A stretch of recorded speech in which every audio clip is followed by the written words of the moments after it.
بسم الله ما شاء الله. هذه أول حصيلة من بعد ما بديت مشروع الدجاج. هذه 6 شهور دابا. واللي بغى يعرف كيفاش حاولت تجنب جميع الأمراض، وحاولت نجاري هذا المشروع بأقل الخسائر، حيث ما عمرش واحد غادي يقول لك ما فيش الخسارة. بالعكس، أي حاجة درتيها راه غتكون فيها الخسارة وغيكون فيها الربح.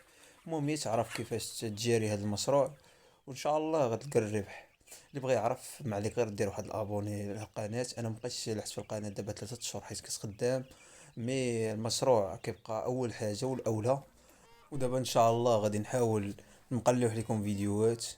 ما عليكم غير ديروا واحد الابوني، وغادي نهضروا اكثر حاجه غنهضروا عليها هي الامراض في هذه السلسله اللي غتكون ان شاء الله. نحاول نهضروا على الامراض وكيفاش العلاج ديالهم، ونحاول نهضروا حتى على العلف، حيت كما كتعرف هذا المشروع تبغي تكون تعرف عليه بزاف.